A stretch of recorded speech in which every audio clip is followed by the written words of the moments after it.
La mira se fijó en el cuarto observador en 3 días. El observador alemán se apoyó en una chimenea destrozada, con los prismáticos en alto, escudriñando las líneas soviéticas a 600 metros de distancia. No sabía que lo habían marcado. No sabía que el hombre que lo observaba con miras de hierro había pasado 14 horas inmóvil entre escombros congelados, que cada respiración había sido medida, que el silencio mismo se había convertido en un arma. El gatillo se rompió. El disparo no hizo eco. El observador cayó sin hacer ruido, y los alemanes seguían sin tener ni idea de dónde venía la muerte. Esta es la historia de cómo un tirador soviético convirtió lo imposible en inevitable. Se llamaba Dmitry Volkov, y antes de Stalingrado no era nadie. Un maquinista de fábrica de Tula, de 32 años, demasiado viejo para la infantería de primera línea, demasiado hábil para desperdiciarlo en la picadora de carne. Pero Dmitry tenía 2 cualidades que lo cambiarían todo. Primero, entendía el metal. Entendía la tolerancia, la precisión, como una milésima de pulgada podía marcar la diferencia entre una pieza que funcionaba y una que fallaba. Segundo, entendía el silencio. No solo la ausencia de sonido, sino la disciplina que requería, la paciencia que exigía, cómo podía convertirse en una forma de terror más efectiva que cualquier explosión. Cuando el Ejército Rojo lo sacó de la fábrica en septiembre de 1942, le entregaron un fusil Mosin Nagant con mira telescópica de Pu y le dijeron que ahora era francotirador. El fusil era de serie, fabricado en masa, funcional pero rudimentario. La mira estaba bien alineada para el trabajo del gobierno, lo que significaba que, con suerte, alcanzaría un blanco del tamaño de un hombre a 300 metros. Dmitry miró el arma como un artesano mira una herramienta hecha por alguien a quien no le importa. Vio oscilación en la montura, vio holgura en el cerrojo, vio un gatillo que se rompía, pesado e inestable, moviéndose 2 milímetros antes de que se soltara el fiador. Se suponía que era un instrumento de precisión. Lo enviaron a Stalingrado a principios de octubre, cuando la ciudad ya era un cementerio de escombros y el Volga se tiñeba de rojo en las fotografías que no publicaron. El 62º Ejército controlaba una franja de ruinas de 3 kilómetros de ancho en algunos puntos, menos de 100 metros en otros. La artillería alemana podía alcanzar cualquier posición. Los francotiradores alemanes dominaban la luz del día. Los soldados soviéticos se movían de noche o morían al mediodía. Los oficiales le dijeron a Dmitry que su trabajo era matar a la infantería alemana, frenar su avance, infundirles miedo en cada ventana y cada montón de ladrillos. Él dijo que sí, señor, y fue a buscar un taller. La primera modificación le llevó 2 noches. Desmontó el rifle por completo en el sótano de una escuela destruida, trabajando a la luz de una vela, colocando cada pieza sobre una lona. El cerrojo tenía holgura lateral, microscópica pero medible. Lo calzó con metal que limó con una cuchara de cocina, encajando las piezas hasta que el cerrojo se bloqueó firmemente sin movimiento lateral. El gatillo estaba peor. Los gatillos Mosin estándar se rompían con 6 libras, a veces 8, y el deslizamiento era terrible. No podía reemplazar el fiador, pero sí pulirlo. Usó tela de esmeril robada de un taller de reparación de tanques, trabajando las superficies de contacto hasta que quedaron lisas como el cristal, reduciendo el peso de ruptura a poco más de 3 libras. Ilegal según todos los manuales, pero a la precisión no le importan las regulaciones. La montura de la mira fue la solución más difícil. Las anillas tenían bloques de tolerancia que permitían que la mira se moviera con el retroceso, desplazándola a 0 centímetros. Dmitry fabricó calzas con una cantimplora alemana que encontró, cortando finas tiras de aluminio, colocándolas entre la montura y las anillas hasta que la mira quedó firme como una roca, sin holgura ni desplazamiento. Disparó el rifle de noche contra una posición protegida con sacos de arena a 200 metros de distancia, ajustando la corrección del viento y la elevación hasta que 5 disparos formaron un grupo del tamaño del ojo de un hombre. Luego se dedicó al problema del sonido. Aquí es donde Dmitry hizo algo que nadie esperaba. La doctrina soviética decía que los francotiradores debían disparar un tiro y moverse. La doctrina alemana decía lo mismo: disparar, reposicionarse, sobrevivir. Pero Dmitry no quería moverse. Quería quedarse en el mismo lugar y matar a todos los observadores, a todos los oficiales de artillería de vanguardia que los alemanes expusieran. Y para lograrlo, necesitaba que no supieran de dónde venían los disparos. Así que construyó lo que su observador, un joven ucraniano llamado Víctor, más tarde llamaría el rifle más silencioso de Stalingrado. No podía suprimir el cañón, ni con las herramientas que tenía, ni con el tiempo. Pero podía cambiar cómo se transmitía el sonido. Envolvió el cañón en capas de tela empapadas en aceite de motor usado, luego lo cubrió con arpillera y alambre. La idea era aislar, amortiguar la vibración que transmitía el sonido. Funcionó parcialmente. El chasquido del disparo se redujo a algo más suave, menos direccional, más difícil de localizar en el caos de la artillería y el fuego de armas pequeñas. Pero el verdadero truco era la sincronización. Dmitri solo disparó cuando otros sonidos enmascararon su disparo. Una explosión lejana.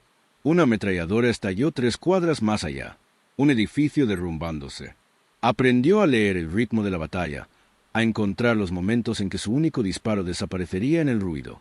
El silencio no era la ausencia de sonido. Era saber cuándo agregar tu sonido a la sinfonía para que nadie lo notara. Noviembre llegó frío y despejado, con ese clima que hace que el sonido se propague a kilómetros de distancia. Los alemanes lanzaron una nueva ofensiva, intentando empujar al 62º ejército hacia el Volga. Trajeron observadores, hombres con binoculares y radios que anunciaban los ataques de artillería, dirigían el fuego de mortero y marcaban la diferencia entre un asalto fallido y una ruptura. Estos hombres eran cuidadosos. Se mantenían alejados de la línea. Se cubrían, rara vez se exponían por más de unos segundos. También eran esenciales. Si mataban a los observadores, los cañones alemanes quedarían ciegos. La infantería avanzaría sin apoyo, vulnerable, a la espera de algo. El mando soviético lo sabía. Dieron órdenes, atacar a los observadores enemigos siempre que fuera posible. Pero los observadores eran difíciles de eliminar. Trabajaban en parejas, se vigilaban las espaldas y cambiaban de posición constantemente. La mayoría de los francotiradores soviéticos disparaban a la infantería porque ésta era un blanco más fácil, más numeroso y más seguro. Dmitri decidió especializarse. Su primer derribo como observador ocurrió el 4 de noviembre entre los restos de la fábrica Octubre Rojo. Dmitri llevaba en posición desde la noche anterior, atrincherado en un montón de hormigón derrumbado y varillas retorcidas, a 30 metros detrás de las líneas soviéticas, pero con una vista clara del territorio ocupado por los alemanes. Víctor yacía a su lado, usando un periscopio de trinchera para buscar objetivos sin exponerse la cabeza. Llevaban allí 11 horas cuando Víctor divisó el destello. «Binoculares», susurró Víctor. 400 metros, base de la chimenea de la fábrica, lado izquierdo. Dmitri apuntó lentamente, moviendo el rifle milímetro a milímetro. A través de la mira, vio al observador alemán, un Obergefreiter por las solapas del cuello, agazapado tras los escombros, con binoculares en los ojos, explorando las posiciones soviéticas. Detrás de él, un segundo hombre sostenía un mapa y un radioauricular. Observador y operador de radio, el equipo que dirigía la muerte. Dmitri esperó. El observador se movería, o pediría fuego, o se aburriría. Dmitri tenía tiempo. El silencio era paciencia letal. Pasaron 20 minutos. El alemán se movió y bajó los binoculares para secarse los ojos. El movimiento fue minúsculo, un segundo de exposición, pero le dio a Dmitri lo que necesitaba. Una línea nítida desde el hocico hasta el cráneo. Dmitri exhaló lentamente, sincronizó su respiración con el lejano estallido de la artillería y apretó el gatillo. El disparo se fusionó con el impacto de un mortero a 200 metros de distancia. La cabeza del alemán se echó hacia atrás de golpe. Se desplomó. El operador de radio miró a su alrededor, confundido, sin ver ni oír nada específico. Agarró a su compañero. Se dio cuenta de que estaba muerto y huyó sin saber dónde estaba el peligro. Dmitri y Víctor se quedaron paralizados. No hubo fuego de respuesta. No hubo morteros. Los alemanes no lo sabían. Esa era la diferencia. Esa era la ventaja que permitiría a Dmitri cazarlos. La segunda muerte llegó esa tarde. Otro observador, esta vez con un teodolito, medía ángulos para la artillería. Dmitri le disparó durante una ráfaga de ametralladora alemana que duró 8 segundos. El hombre cayó, y una vez más, los alemanes desconocían el origen del disparo. Retiraron el cuerpo y enviaron a otro observador 2 horas después. Dmitri también lo mató, calculando el disparo con el derrumbe de un edificio medio kilómetro de distancia. 3 observadores en un día. Los alemanes empezaron a darse cuenta de que algo andaba mal.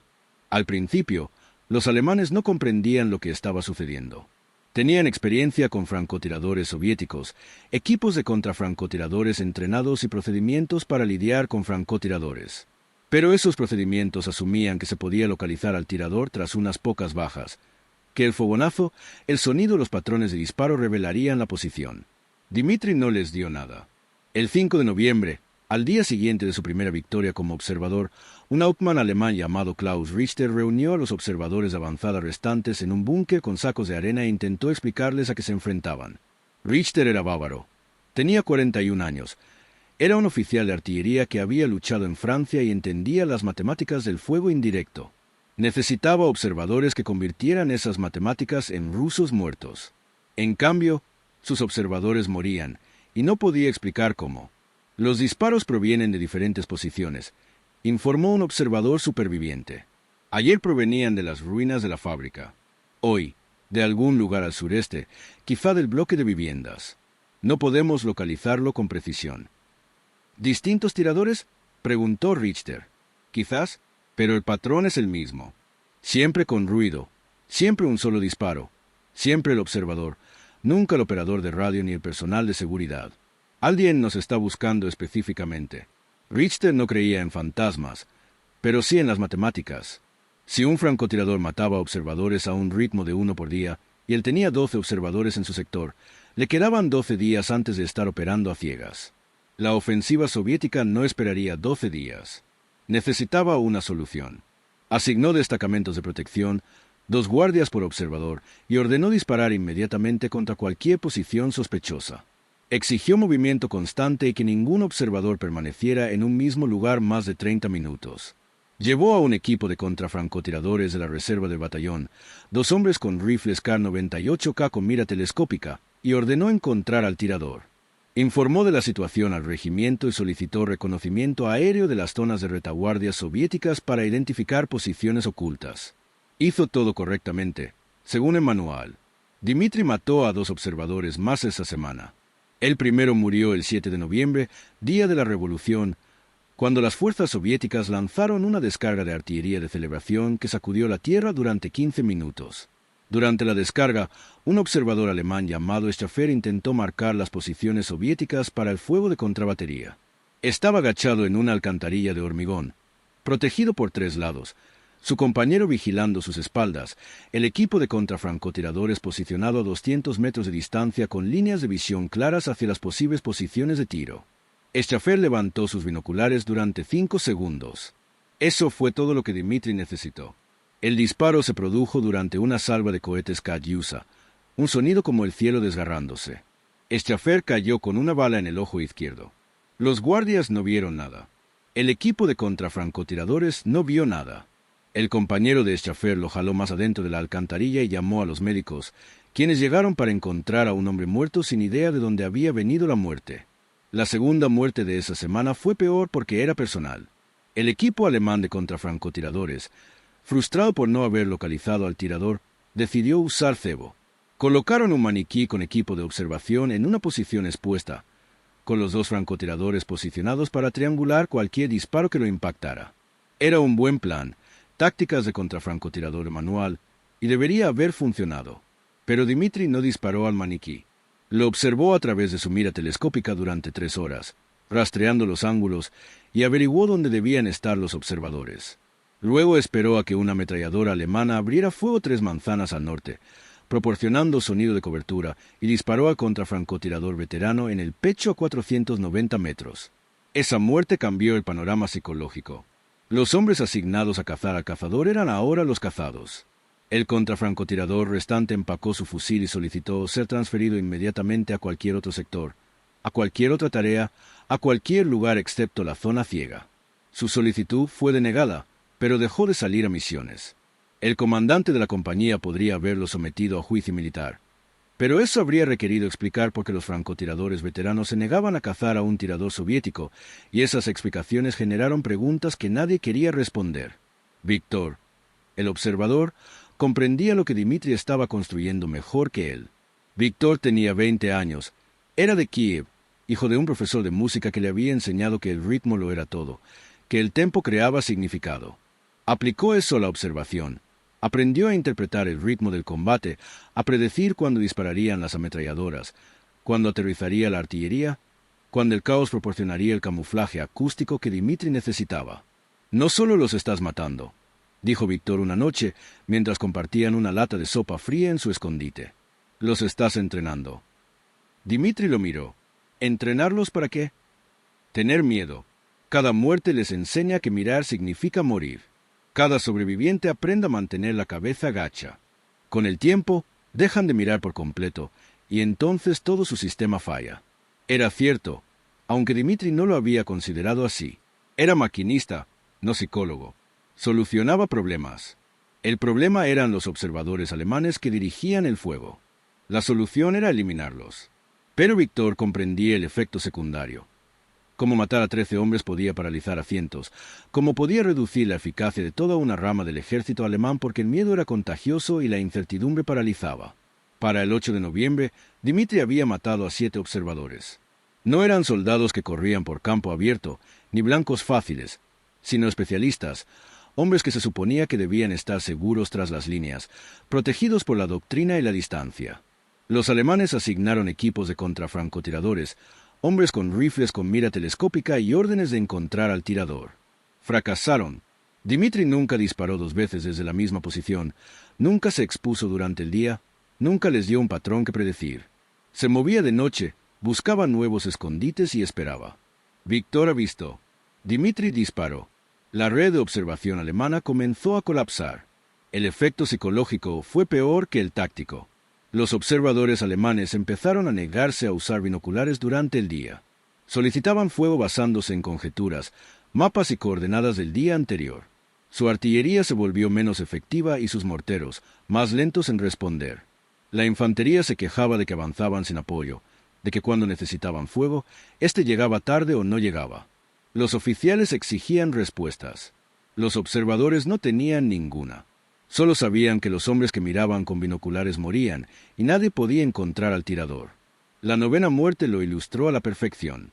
El 11 de noviembre, un teniente alemán llamado Franz Weber fue asignado como observador avanzado para un asalto a posiciones soviéticas en el complejo industrial de Barricada. Weber era nuevo en Stalingrado, transferido del grupo de ejércitos centro, donde las tareas de observación implicaban el uso de binoculares y ocasionalmente disparos de mortero, no la ardua tarea del combate urbano. Su sargento, veterano con 6 semanas en la ciudad, le informó de la situación. «No uses los binoculares a menos que sea absolutamente necesario», dijo el sargento. «No te quedes expuesto más de unos segundos. No establezcas un patrón. Y si sientes que alguien te está observando, confía en esa sensación, porque alguien lo está haciendo». «Un solo francotirador no puede cubrir todo este sector», respondió Weber. «No es un francotirador, es el fantasma. 12 observadores muertos la última semana. Nadie lo ha visto, nadie ha oído los disparos con la suficiente claridad como para localizarlo, y los equipos de contrafrancotiradores le tienen más miedo del que él debería tenerles a ellos. Mi consejo: avisen a los bomberos basándose en las coordenadas del mapa y en su mejor estimación. No miren». Pero Weber era oficial de artillería, y los oficiales de artillería necesitaban precisión. No podía predecir el fuego con suposiciones. Necesitaba ver el objetivo, medir la distancia, calcular el ángulo. Así que el 11 de noviembre, a las 2:30 encontró una posición en un garaje medio derrumbado, estableció seguridad y levantó sus binoculares para localizar las posiciones de las ametralladoras soviéticas. Los mantuvo a la vista durante 7 segundos antes de que Dmitri le disparara en la garganta. El sargento, que se encontraba a 15 metros de distancia, ni siquiera oyó el disparo con claridad. 2 kilómetros al sur se estaba produciendo un ataque de Stuka, y el rugido de los bombarderos en picado lo ahogaba todo. Vio caer a Weber, corrió hacia él, lo encontró muerto y tomó la decisión que probablemente le salvaría la vida. Se negó a recoger sus prismáticos. Instó la misión de fuego basándose en el último informe de Weber. Le ordenó a su operador de radio que informara al batallón que el teniente Weber había muerto por disparos de francotiradores y pasó el resto de la tarde a cubierto, sin intención de observar nada que los soviéticos pudieran estar defendiendo. La decisión de ese sargento repercutió en las fuerzas alemanas. Los oficiales notaron que los veteranos se negaban a realizar tareas de observación. Los reemplazos asignados a puestos de observación desertaron o alegaron enfermedad. Los que sí salieron trabajaron a gran distancia con mínima exposición, proporcionando observaciones que a menudo eran inútiles para un fuego preciso. La efectividad de la artillería alemana en ese sector se redujo en aproximadamente un 40%, una cifra que nunca apareció en los informes oficiales, pero que sí se vio reflejada en las tasas de bajas cuando los contraataques soviéticos comenzaron a tener más éxito de lo debido. El 12 de noviembre, Dmitri mató a su 10º observador. Este era un teniente, un observador de artillería avanzado con una costosa mira 6 y una caja de mapas llena de mesas de tiro. Se había posicionado en el piso superior de un bloque de apartamentos medio destruido, a 450 metros del escondite de Dimitri. Debería haber sido seguro. Debería haber estado fuera del alcance efectivo de un francotirador, especialmente para un tirador que los alemanes suponían que usaba miras de hierro. Pero Dimitri tenía su rifle modificado, su puesta a cero perfeccionada, sus horas de inmovilidad. Esperó hasta que una descarga de cohetes Katyusha soviéticos silbó sobre sus cabezas, ocultándolo todo, y disparó. El teniente cayó al suelo. Su operador de radio pidió ayuda, describió la zona de donde creía que provenía el disparo y descargó fuego de mortero alemán sobre una posición vacía a 200 metros de donde Dimitri se encontraba. La 11ª y 12ª muertes ocurrieron el mismo día. 2 observadores trabajaron juntos, pensando que la seguridad en número los protegería. Dimitri disparó al primero durante un intercambio de artillería y al segundo durante una pasada de bombarderos en picado que hizo vibrar todo el campo de batalla. Ambos hombres murieron sin que su escuadrón supiera de dónde provenían los disparos. Los alemanes retrajeron a los observadores restantes otros 100 metros. No sirvió de nada. El 13º observador era el más cuidadoso. Había sobrevivido 3 semanas en Stalingrado, había aprendido las reglas y nunca se arriesgaba. Cambiaba de posición cada hora. Usaba humo para ocultarse y solo observaba durante combates intensos, cuando supuestamente los francotiradores estaban suprimidos. Tenía un compañero con él en todo momento, alguien cuidándole las espaldas. Seguía cada procedimiento, cada lección escrita con sangre. No importaba. Dimitri lo había estado siguiendo durante 2 días, aprendiendo sus patrones, las rutas que usaba, las posiciones que prefería. El 15 de noviembre, cuando el observador alemán se instaló en un cráter tras un Panzer III derribado, Dimitri ya estaba en posición. Llevaba allí desde antes del amanecer. El alcance era de 530 metros, al límite de lo que su fusil podía hacer con fiabilidad. Pero Dimitri confiaba en sus modificaciones, en su puesta a cero, en su paciencia. Esperó 6 horas. Víctor se durmió 2 veces y despertó con la mano de Dimitri en su hombro, todavía inmóvil, todavía observándolo.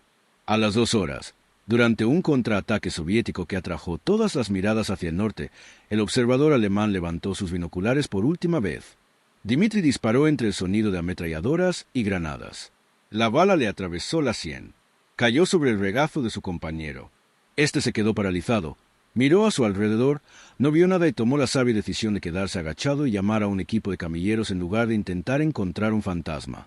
13 observadores en 12 días. La red de observación alemana en ese sector prácticamente dejó de funcionar. El fuego de artillería se volvió esporádico e impreciso. El apoyo de morteros se agotó.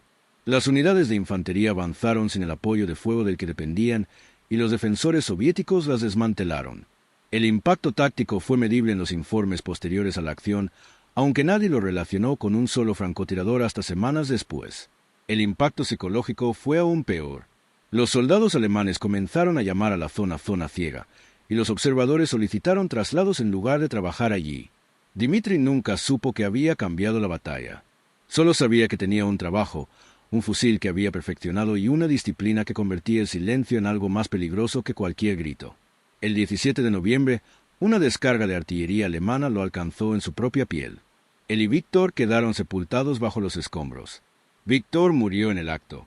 Dimitri perdió el brazo derecho por debajo del codo y pasó el resto de la guerra en un hospital de Saratov, enseñando a otros francotiradores a modificar sus fusiles, a interpretar el sonido y a usar el silencio.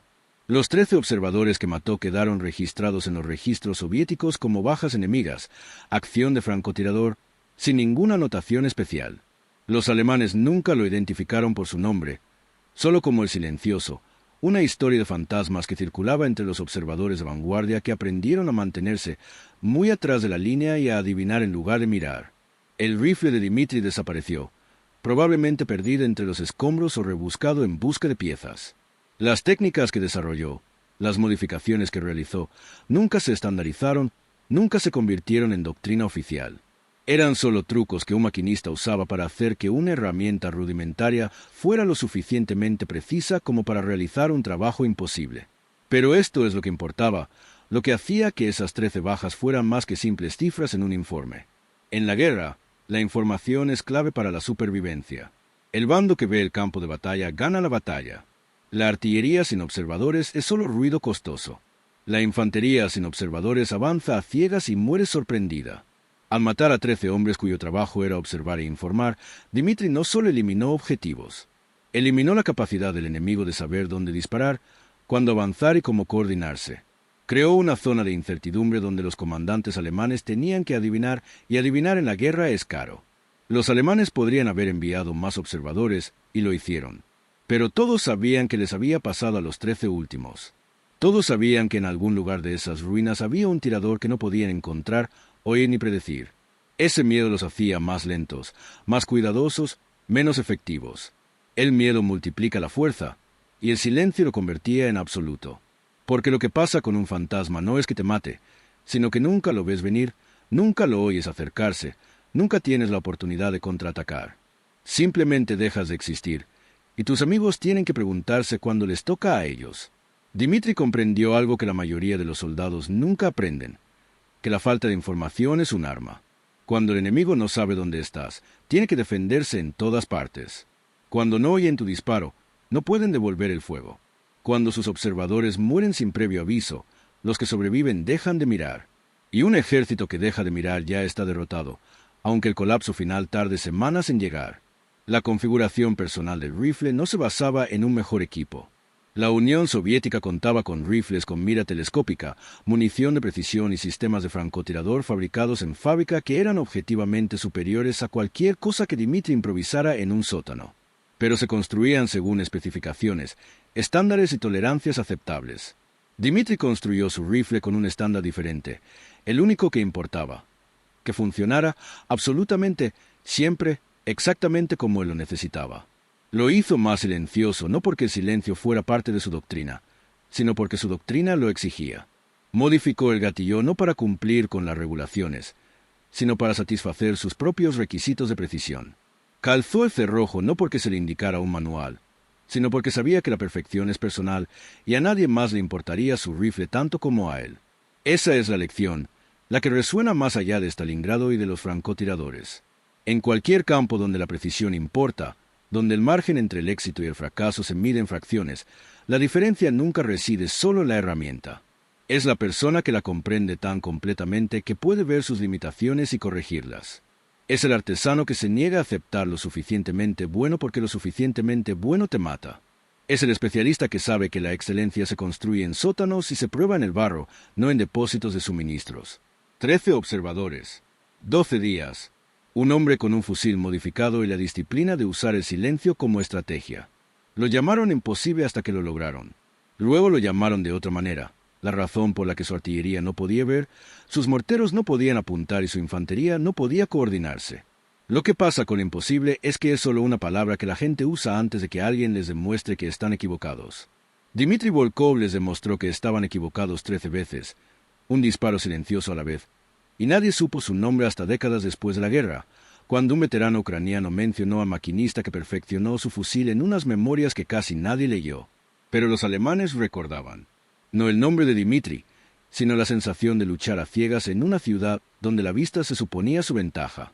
Recordaban a los observadores que dejaron de regresar, los puestos de observación que quedaron en silencio, como el apoyo de la artillería se convirtió en una plegaria en lugar de una certeza. La memoria es el arma más duradera de la guerra, la que sobrevive a las balas, a los cuerpos y a las naciones. Y en algún lugar de la memoria colectiva de los hombres que lucharon por esas ruinas congeladas, aún perdura el fantasma de un tirador que convirtió el silencio en muerte e hizo que lo imposible pareciera fácil. Así es la maestría. No se trata de discursos, ni de medallas, ni del reconocimiento de comandantes que nunca supieron tu nombre. Solo el trabajo bien hecho, rehecho 13 veces sin errores, sin concesiones, sin que nadie supiera que estuviste ahí hasta que fue demasiado tarde para importar. El silencio no era la ausencia de sonido, era la presencia de una precisión absoluta, operando en un ámbito donde los errores mueren y solo la excelencia sobrevive. Dmitri lo sabía. Los 13 observadores nunca tuvieron la oportunidad de aprenderlo. Y en algún punto del cálculo de la guerra, en las ecuaciones que determinan qué ejército se desmorona y cuál resiste, esas 13 muertes inclinaron la balanza lo suficiente como para que otros hombres sobrevivieran, otras posiciones se mantuvieran y la línea no se derrumbara. Para el 15 de noviembre, Cuando Dmitri mató a su 13º observador, el ejército alemán había implementado un cambio de política no oficial. Los observadores avanzados en la zona ciega operarían desde posiciones a al menos 800 metros de la línea del frente, utilizarían rutas cubiertas, minimizarían la exposición y se basarían principalmente en coordenadas cartográficas en lugar de la observación directa. Fue una rendición disfrazada de ajuste táctico, una admisión de que un francotirador soviético había convertido toda una especialidad militar en demasiado peligrosa para practicarla con eficacia. El verdadero legado no residía en museos ni en historias oficiales. Estaba en cada francotirador que comprendió que el equipo importa, que las modificaciones no son vandalismo, sino optimización, que el silencio es una táctica y la paciencia, un arma. Estaba en cada observador que aprendió que la exposición significa la muerte y que ninguna observación vale la vida. Estaba la comprensión fundamental de que la guerra no se trata solo de valentía o potencia de fuego, sino de información y los sistemas que la recopilan, y que destruir esos sistemas puede ser más efectivo que destruir las propias armas. Al final, eso fue lo que distinguió a Dmitri de todos los demás francotiradores en Stalingrado. No solo eliminaba objetivos, eliminaba la capacidad del enemigo de ver, coordinar y operar con la certeza de que su artillería protegería sus avances y sus morteros suprimirían las posiciones soviéticas. Creó una zona donde los comandantes alemanes tenían que tomar decisiones basándose en información incompleta, donde la incertidumbre se convirtió en la norma, donde cada orden conllevaba el peso de la conjetura. Y en la guerra, la incertidumbre mata con más seguridad que cualquier bala. 13 observadores, cada uno, un nodo de una red. Cada muerte, un enlace roto. Cada observación perdida, una brecha en la comprensión del campo de batalla por parte del enemigo. Para cuando Dmitri fue sacado de Stalingrado, esa red se había derrumbado, no porque estuviera completamente destruida, sino porque había aprendido a tener miedo. Y el miedo, en un sistema diseñado para ver e informar, significaba que el sistema dejaba de ver, dejaba de informar y comenzaba a adivinar. Las suposiciones en el fuego de artillería significan blancos fallidos. Los blancos fallidos significan posiciones soviéticas supervivientes. Las posiciones supervivientes significan ataques alemanes fallidos. Los ataques fallidos significan ofensivas estancadas. Y las ofensivas estancadas, multiplicadas por meses y kilómetros, significan guerras perdidas. Esa era la matemática que Dmitri entendía instintivamente. El cálculo del combate donde retirar a 13 hombres de roles específicos tenía un efecto mucho mayor. No pensaba en esos términos. No lo entendía como una interrupción de sistemas ni una degradación de la red. Simplemente sabía que matar a los observadores era más importante que matar a los soldados, y que hacerlo en silencio significaba que podía seguir haciéndolo durante más tiempo. Pensamiento simple, lógica artesanal, aplicada al problema de la guerra. Y como la mayoría de las soluciones simples a problemas complejos, funcionó mejor de lo esperado. Los alemanes nunca lo identificaron. Sabían que alguien había estado matando sistemáticamente a sus observadores, sabían que probablemente se trataba de un francotirador o de un pequeño equipo, pero nunca obtuvieron su nombre, nunca capturaron su rifle, nunca comprendieron la magnitud de lo sucedido. En los análisis de posguerra, los oficiales alemanes culparon a la doctrina soviética de francotiradores en general por los problemas que experimentaron en Stalingrado, sin percatarse de que un maquinista con un rifle modificado y un don para la paciencia había eliminado personalmente una parte significativa de su capacidad de observación en un sector crítico durante una semana crucial. Ese anonimato fue la victoria final de Dmitri. Operó en completa oscuridad, eliminó 13 objetivos esenciales, destruyó un sistema enemigo y desapareció de la historia como una estadística anónima en el informe posterior a la acción. Sin gloria, sin reconocimiento, sin historia sobre sus hazañas. Solo el trabajo, hecho a la perfección, en silencio, de una manera que el enemigo nunca comprendió del todo, ni siquiera en la derrota. Esa es la marca de la verdadera pericia. El enemigo sabe que perdió, pero no puede explicar cómo, no puede identificar quién lo venció, ni siquiera puede describir adecuadamente lo sucedido. Solo sabe que algo había allí en las ruinas, algo que hacía imposible ver e incierta la supervivencia, y ese algo ganó. Dmitri se habría conformado con eso. No luchó por la gloria. Luchó porque era ciudadano soviético y Alemania había invadido su país, y alguien le dio un fusil y le dijo que matara alemanes. Así que mejoró el fusil, encontró la manera de matar a los alemanes cuyas muertes más importaban, y lo hizo con una precisión que convirtió 12 días en el infierno en una clase magistral de cómo la especialización, la modificación y la disciplina pueden transformar un campo de batalla. Eso no es heroicidad como se retrata en las películas. Es algo más discreto, más profesional, más permanente. Es maestría en la acción, excelencia bajo presión, competencia convertida en arma. Y en la economía de la guerra, donde todo se mide en sangre, tiempo en acciones destrozadas, ese tipo de competencia vale más que el coraje, más que la potencia de fuego, más que cualquier cosa excepto la victoria misma. Dimitri le dio al ejército rojo una pequeña parte de esa victoria, la pagó con su brazo, su compañero y su anonimato, y nunca pidió reconocimiento. Los 13 observadores lo pagaron todo, sin saber jamás quién se lo arrebató.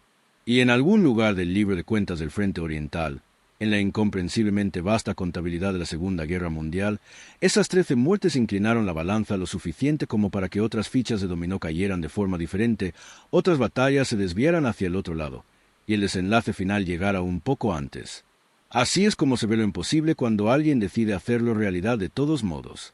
No grandes gestos ni dramáticas últimas resistencias, sino la eliminación metódica, paciente y precisa de objetivos críticos durante 12 gélidos días en el peor lugar de la Tierra. Lo llamaron imposible. Él lo llamó trabajo. Y cuando lo imposible se hizo realidad, nadie supo siquiera su nombre. Pero el silencio que creó, el miedo que construyó, el sistema que destruyó, esos ecos perduraron mucho después de que el último disparo se desvaneciera en el aire invernal de una ciudad en ruinas donde los fantasmas eran reales y la muerte llegaba sin previo aviso. Si quieres más historias sobre los especialistas que cambiaron la historia desde la sombra, suscríbete ahora. ¿Desde dónde nos ves? Cuéntanoslo en los comentarios.